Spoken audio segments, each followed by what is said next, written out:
Hi everyone, my name is Laila. I'm the founder and CEO of LearnDistrict, an educational media company, and Girls Make Games, a program designed to inspire girls to make video games.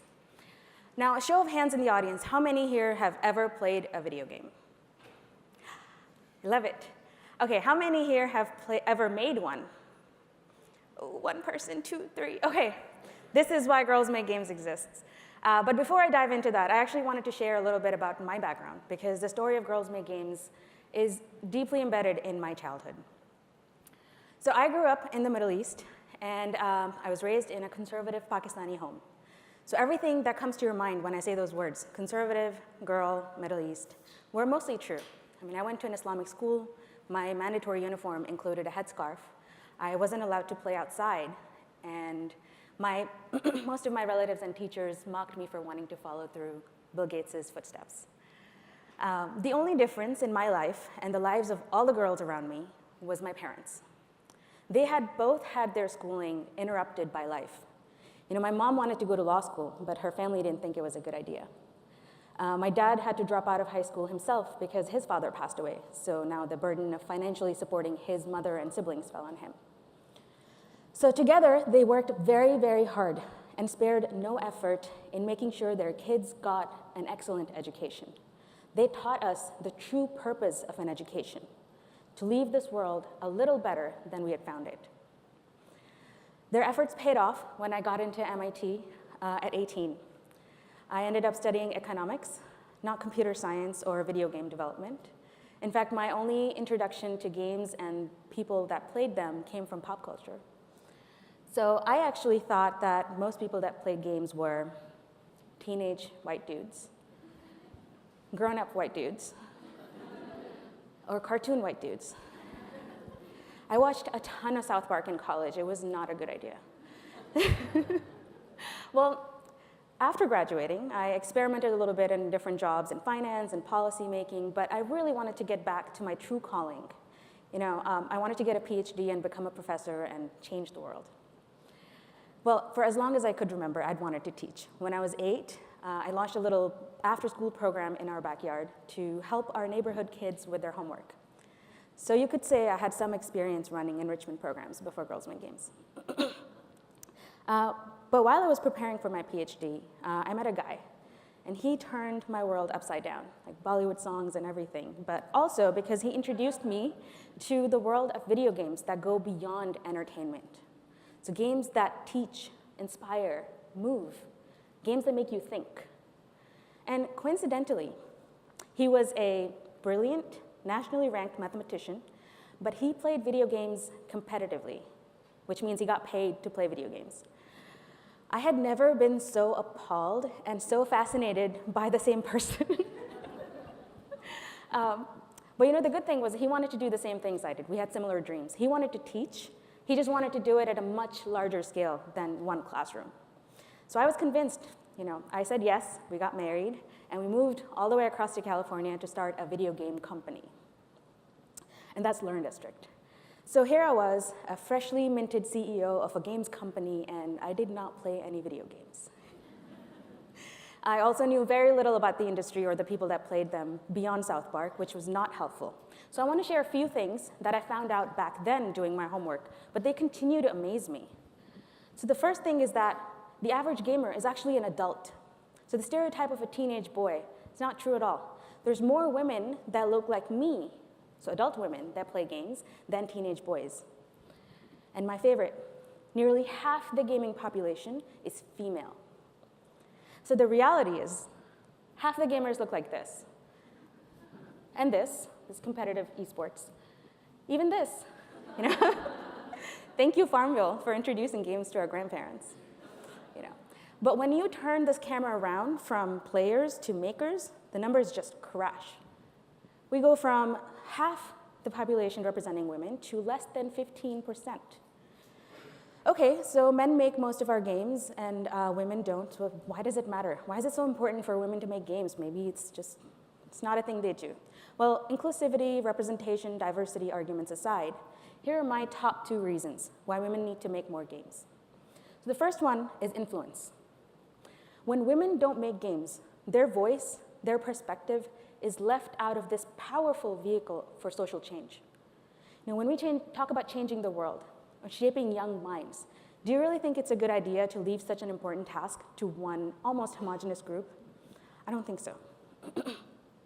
And two, and this will speak to the entrepreneurs in the audience, this is a young industry with infinite potential. People think video games are a niche, but if you look around, they pervade your day-to-day lives. Annually, consumers spend more on video games than on movies and film combined. So the market for video games is bigger than movies and music globally combined. That one just blew me away. So I was sold. Here I was. I was going to make games and change the world, and then, well, good numbers. And then this happened. So how did I end up here? This was a little accidental, but also inevitable. So when we were building our studio, trying to recruit a team of 5 or 6, we ended up with 5 boys. And anytime I asked people, where are the women? Why can't I get anyone to apply? Or why don't women make games? The responses ranged from maybe girls don't like games to maybe girls don't like games. And, and it's still true. I still run into that. So are your camps full? Like, are girls actually making games? And I just couldn't believe it. People are telling me all these things. Games have so much that would be interesting to girls. There are stories and characters and music, and you work in a team. It's awesome. But somehow they weren't coming in. So there's something stopping them. And to test that hypothesis as an economist, I went out to do a social experiment, and that was a 3-week summer camp. So we would teach these girls all elements of game development. They would work in teams and make a game together. And what we found was not only girls loved playing games, they loved making them even more. They had just never been exposed to the full production cycle of it. We found a huge information gap in what girls knew about game makers and how games were made. So for example, a lot of our campers thought that the games on their phones were made by Apple and Google because of the app stores. If you ask them what a game developer does, most would respond with programming. When programming is just one aspect of game development. There's so much that goes into it. So when they were introduced to animation, art, writing, design, production, their eyes just lit up. They were having fun. So we also found a confidence gap in what girls perceived they could do. Just let me show you something I can. So when we took them to field trips and they met women developers, they were asking very interesting questions, a little disturbing questions, like, so how did you convince your parents to allow you to become a game developer? So it's not as simple as, I want to make games, I'm going to go make them. It's what do my parents want from me? What does the world want from me? Can I even do this? Is this even cool? Is this going to make money? There's so many questions that go through their mind. So when we talk about motivating kids and trying to drive them into different careers, this is how they're thinking. This is definitely a topic for another talk, but we had clearly hit a nerve with this camp. We were getting email after email from parents saying things that I'd never expected, like, my daughter came home from camp today and said, Mom, I found my people. Thank you for making my daughter feel proud of who she is. How do you go back from an experience like that unchanged?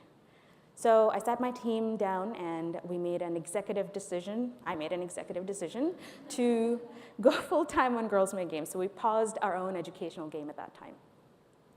And that was 4 years ago, right here at the Computer History Museum. So this feels very nice, full circle. We were just a few doors down at the Ada Lovelace room. In those 4 years, we've taught nearly 6,000 girls in 44 cities worldwide, cities that I've never even been to myself. We've had some very cool moments, like teaching girls how to make games at the Obama White House. We've partnered with some of the top game companies like Xbox and PlayStation, who not only support the program, but also host our camps. Now, every summer, this is sort of what the structure of camp looks like. Every summer, about 200 girls attend our 10 camps around the country. They learn everything from taking an idea to completion. So they'll do all of their design, all their programming. They do their own art, animation, music, everything. And they hear from speakers. They go on field trips. It's really fun. But at the end of the camp, there's a prize. So the top 5 teams are flown out to the Bay Area from around the country. And they get to pitch their game to a panel of judges from the industry.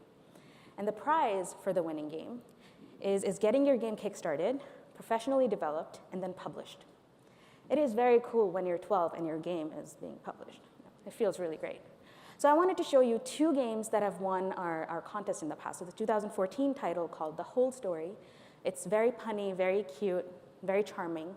Here's the trailer.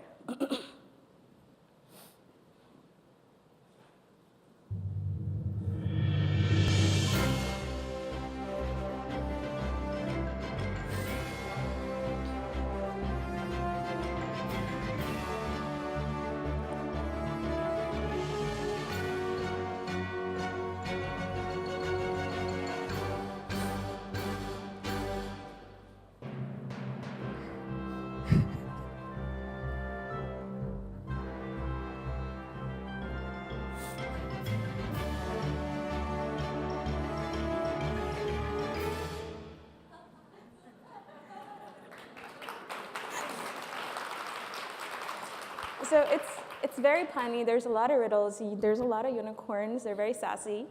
But it is a little sort of, falls under the themes of, games that girls would make. Did you notice the trope, by the way? There's a damsel in distress. There's a princess that needs rescuing. But there's a feminist twist on that trope. It's a girl rescuing a princess. The team that made this game specifically wanted to add that twist. They were a little ahead of their time. So now this next game I'm about to show you is a little different. It's called Interfectorum, which is Latin for murderer. Murderer. There we go.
They designed the trailer too. So.